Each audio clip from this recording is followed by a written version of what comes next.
当钢琴从屋顶被推落砸到地上的瞬间，更是整个活动的高潮。这个尖叫裸奔的传统源自于1995年，在面临压力山大的期末考试周，他们会直接省略内衣裤，直接裸体参与这个裸体狂奔的活动。Hello， 大家好，我是 Jeff。最近又来到了美国大学和研究所申请放马的高峰期了，相信准留学生们对于接下来的美国留学生活已经开始了各种想象。我想啊，许多人对于美国大学的刻板印象都是来自于一些美剧啊，或是青春校园片吧。我当年也是啊，一群帅哥辣妹整天 party 喝酒，秉持着今朝有酒今朝醉的精神，过着快乐又令人称羡的疯狂生活。然而，美国的名校大学生活其实更像是压力锅哦。美国大学的高压生活啊，对于留学生来说绝对是一大挑战。除了课业压力之外，也包含第一次离家、第一次离开台湾，必须学习在几万人的学校中能迅速找到自己隶属的群体和舒适圈，才能更快地跟上同侪的脚步。尽管如此，这些美国名校的学生绝对不是你刻板印象中的书呆子或是乖乖牌哦。这样子如此紧绷的集体压力啊，正是造就美国大学名校的这些疯狂传统的温床。No, God, please, no, no! 今天的影片呢，就要来跟大家介绍一下那些美国顶级名校的特殊舒压绝招。麻省理工学院的 Baker House Piano Drop。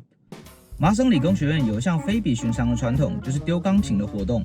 这个传统源自于1972年，一位名叫 Charlie Bruno 的校友和他的同学们在讨论如何处置学生中心坏掉的钢琴时，学生们建议，那就把它从窗户推出去好啦。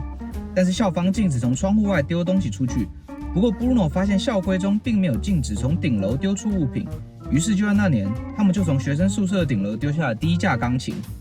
至今，每年的4月底是 MIT 学生的退课日，这一天被视为学期中最后一次机会，学生可以退掉自己选修的课程，无需担心后果。为了庆祝这个特殊的日子，学生们会联合筹划丢钢琴的活动来宣泄他们的压力。当活动开始时，众人一同兴奋地倒数。当钢琴从屋顶被推落砸到地上的瞬间，更是整个活动的高潮。这个独特的传统持续了49年，每年都在 Baker House 的学生宿舍屋顶完成。哈佛大学的 Primal Scream and Shrieking。哈佛大学有一个名为午夜尖叫的特殊传统。根据 The Harvard Crimson 的报道，这个尖叫裸奔的传统源自于1995年，在期末考前夕的午夜时分，有些哈佛学生会戴上斗篷、面具或是帽子，聚集在 Hollis Hall 附近的起跑线，放肆的奔跑和尖叫。与此同时，哈佛乐队通常也会半裸的出现，在著名的 John Harvard 雕像前演奏，见证学生们完成裸奔尖叫的瞬间。学校方面表示，在期末考期间，学生可以在深夜尖叫，以此释放压力和情绪。当然，释放过后就该继续忙学业了。西北大学的 Primal Scream。每年3次，在期末周前的周日晚上9点，西北大学的学生都能在校园里听到尖叫声。这种奇特的西北传统被称为原始尖叫。最早的印刷文献是在1980年代初。根据 Daily Northwestern 的报道，原始尖叫活动始于1981年的12月，是通信住宿学院的一项特别活动。CRC 的学生聚集在图书馆广场，透过尖叫来排解期末考试的压力和焦虑。到了1982年，住宿学院开始在 Daily Northwestern 上刊登广告，鼓励其他学生加入。最终，这个活动就被整个学生团体接纳了，并成为了一项特殊传统。哥伦比亚大学的 Orgonite。Orgonite 就是有机化学之夜。之所以是这个名字，是因为有机化学是期末考试季的第一场考试 ，Orgonite 的名称也是因此而来。这个活动通常开始于有机化学期末考前的一晚，所以不少学院的学生想要趁这个时间娱乐放松，缓解一下自己的紧张情绪。在有机化学专业期末考的前一晚呢，当大家在图书馆努力准备考试，做最后冲刺的时候，会突然出现一支疯狂的乐队，占领哥大的 Butler 图书馆，拿着乐器表演、唱歌、讲笑话，让里面的人无法学习，以弹奏乐器的方式试图干扰学生的记忆曲线。这样的疯狂之举大约会持续45分钟。然后乐团转在学生宿舍前的草坪上演奏，和在校园内行走，为位于校园内其他位置的学生带来欢笑。这也算是哥伦比亚大学传统的解压活动。UCLA 的 On the Run。On the Run 顾名思义就是脱到剩内衣裤奔跑1英里的路程。根据 ESPN 的报道，UCLA 为了内裤狂奔这个传统，每年都要请大批的警力坐镇。有时候甚至一学期就会为此花掉$75,000。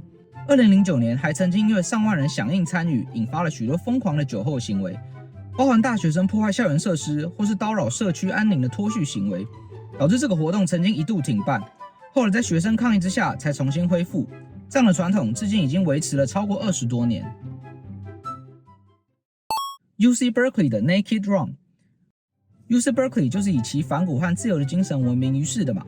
在面临压力山大的期末考试周，他们会直接省略内衣裤，直接裸体参与这个裸体狂奔的活动。校园媒体曾指出 ，UC Berkeley 的裸体狂奔传统源自于上世纪60年代性解放和自由言论社会运动。许多学生觉得喊口号、举牌子抗议社会问题已经不够了，他们认为应该直接用裸体来表达抗议。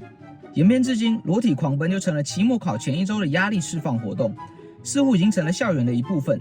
尽管大家对裸体狂奔并不感到意外，但对于有些跑者浓烈的体味感到不满，所以听说许多参与者会贴心地带上空气芳香剂，以免给他人造成困扰。北卡州立大学的甜甜圈挑战，有些疯狂的传统不只是为了疏解压力，有时候还可以拿来做公益哦。根据 US News 的报道，北卡州立大学每年都会举办一场活动，邀请跑者从校园内跑2.5英里到最近的甜甜圈店，吃下一打甜甜圈后再跑回学校，全部要在1小时内完成。学校宣称这个活动有公益性质，每年募得的款项会全数捐给北卡大学附设儿童医院。这不仅能疏解学生们的压力，也算得上是一件有意义的好事吧。布朗大学的 Naked Donut Run。Naked Donut Run 简称 NDR 究竟是怎么回事呢？接近期末，学校图书馆的人数会变多，学生学期末的复习压力也会变大。为了减轻学生们的压力，这个 Naked Donut Run 就应运而生。在图书馆里埋头学习的学生们会在完全没有防备的情况下，遇到裸体的团体分送甜甜圈。那这个 NDR 其实也是有一些规定的。第一点就是要感谢活动的匿名组织者和参与者。第二点是要接受他们递过来的甜甜圈，表示你的善意。但是 NDR 里面不能做的，就是不要尝试去寻找 NDR 自己会来找你，让他们保留一些神秘感。第二点就是不要盯着看，让 NDR 感受到冒犯和不适。第三个点就是不要拍照，这会对参与者造成一定的负担，毕竟这个活动并不属于社群网络。这个 NDR 活动的目的，除了是缓解学生的压力之外，还呼吁大家包容各种各样的身材，要学会爱护自己，而不是一味的盲目减肥，不断的陷入自我怀疑的境地。